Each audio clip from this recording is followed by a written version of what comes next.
गुरुजी, कुछ लोग अधिकांश दिवालियों में दूध की थैली लाते हैं और मुंह से फाड़कर बाबा को अर्पित कर देते हैं। तत्पश्चात उस थैली को वहीं छोड़कर चले जाते हैं। मेरे सामने ये कृत्य कई बार होता है। मैं उस थैली को वहाँ से हटा देता हूँ, परंतु दुख ये है कि पुजारी जी भी सब देखते रहते हैं और मुँह बने रहते हैं, कुछ कहते नहीं हैं।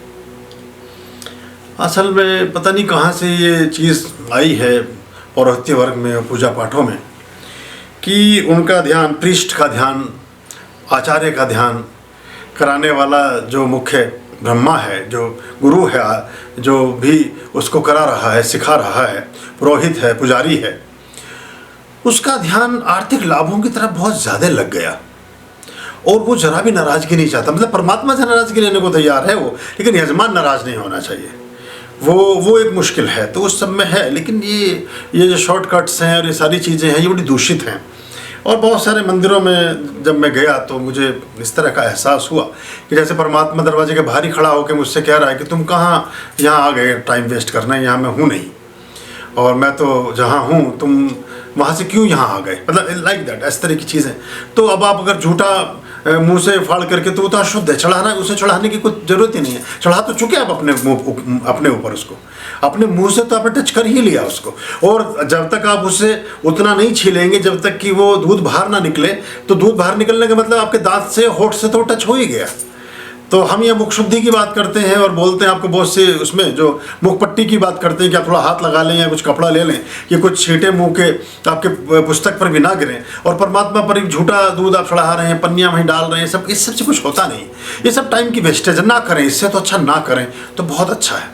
घर पे बैठकर सिर्फ हाथ जोड़ करके एक दिया जगा करके परमात्मा का नाम ले ले तो पर्याप्त है, और इतना भी ना करें तो भी पर्याप्त है, लेकिन गलत ना करें। गलत का बहुत दोष है, और फिर उसे देख करके जिस तरह की वितृष्णा पैदा होती है वो फिर ज़्यादा लोग उसको इंगित करते हैं। करें तो ठीक से कर लें, नहीं तो ऐसा ना करें। कभी आपने अपने घर में ऐसा किया है कि घर में पत्नी बैठी हैं, माता जी बैठी हैं, पिताजी बैठे हैं, बच्चा बैठा है, मुँह से थैली फाड़ी और उसके मुँह में मार दी धार? कभी ऐसा अगर घर में कभी ऐसा किया हो तो मतलब कब देखना कभी कि घर में देखो ये कोई बीमार आदमी अस्पताल में गई है और जाके थैली लेके सीधे पहुंचे, वहाँ छलांग मार के उसके बेड के बराबर में जाती है, ये लो तुम्हारा, तो वो ऐसा चलता नहीं ना। मतलब आप सामान्य मनुष्य के लिए भी जो कृत्य ना कर सके, परमात्मा में चढ़े पड़े हैं सब लोग, उलट पुलट पता नहीं क्या क्या क्या लाठी भांज रहे हैं, उल्टी पुल्टी।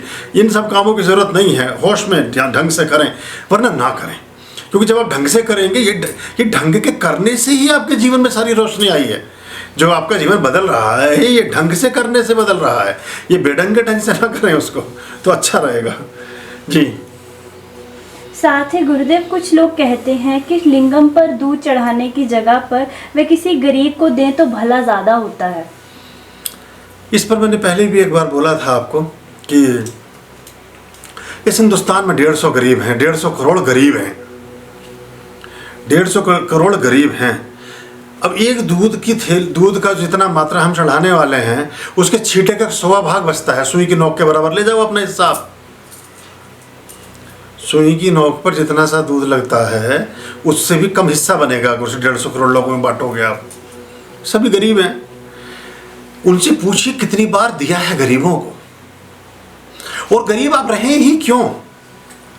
जब आप सोने की चिड़िया के मालिक थे, पूरी दुनिया में समृद्धि को देख देख के तो जल मरी पूरी दुनिया।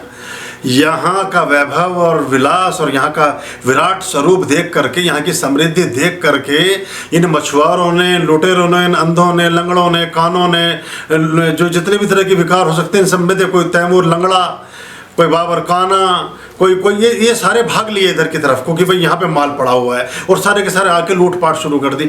और लूटपाट जल्दी नहीं निपटी, 1200-1300 सालों तक चलता रहा। तो खजाना कितना बड़ा होगा। जब किसी को समझ नहीं आया तो फिर अंग्रेज भी लग गए लाइन में। चंगेज आ रहे हैं, हूण आ रहे हैं, शुंग आ रहे हैं, फुंग आ रहे हैं, पता नहीं क्या क्या क्या क्या। फिर भी कुछ बात है कि हस्ती मिटती नहीं है हमारी, सदियों रहा है दुश्मन दौरे जमा हमारा। तो ये इतनी समृद्धि के मालिक आप रहे हो, फिर से हो सकते हो। और जिन्होंने लूटा था उनके हाथ में पहले भी कटोरा था, अभी भी कटोरा ही है, क्योंकि चोर के घर में चिराग कभी जलता नहीं है। वो अभी भी गड़बड़ी में ही रहेंगे और हो जाएंगे, क्योंकि वो विचार और संस्कार की और उसकी बात, सोच की बात है।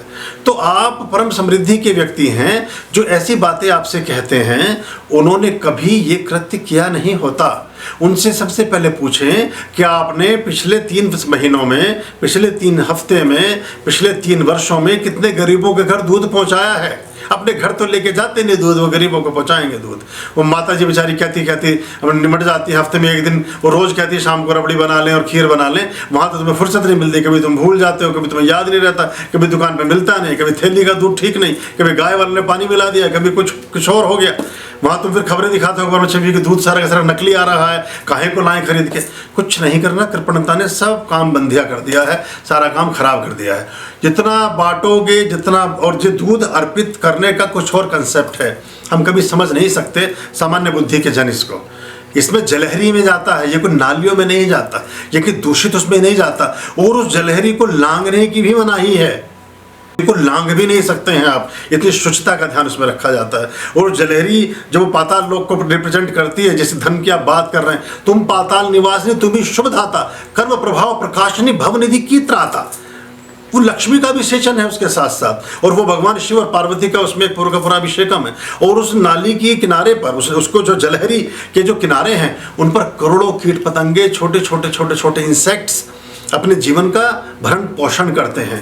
उन करोड़ों लोगों का भंडारा करा रहे होते हो। हमारी कल्पना से, सोच से परे है, जिन्होंने पूरी दुनिया में सब चीज़ों को लूट लेना है, खराब कर देना है, तोड़ फोड़ मचा देनी है, उन चीज़ों को तहस नहस कर देना है, उनके लिए तो सारी चीज़ें व्यर्थ हैं। और तो जितना आप बांटते हैं, जब आप दूध का अभिषेकम करते हैं तो घर में दूध रखते भी हैं। जो अभिषेकम नहीं करते उनके घर में दूध मिलेगा भी नहीं, ये भी मैं आपको बता देता हूँ। ये दूध जो कहा ना, दूध दही के कि हमारी नदियाँ बहती थी, वो नदियाँ तभी बहती थी जब आप उन्हें खूब बहाते थे। अब दूध दही की नदियाँ इसलिए नहीं बहती कि आप बहाते नहीं हैं। जो चीज़ प्रकृति को चढ़ाते हो, 1000 गुना होकर के वापस आप तक लौटती है। इन फालतू की भ्रांतियों से बचिए और उनसे कहिए कि आप पहले हमें गरीबों के नंबर दे दीजिए जिनको आपने बांटे हों, हम जरा फ़ोन पर कंफर्म कर लें कि आपने कितने गरीबों को दूध आज तक बांटा है, फिर हम इस क्रम में देखेंगे कि क्या करना चाहिए। अभया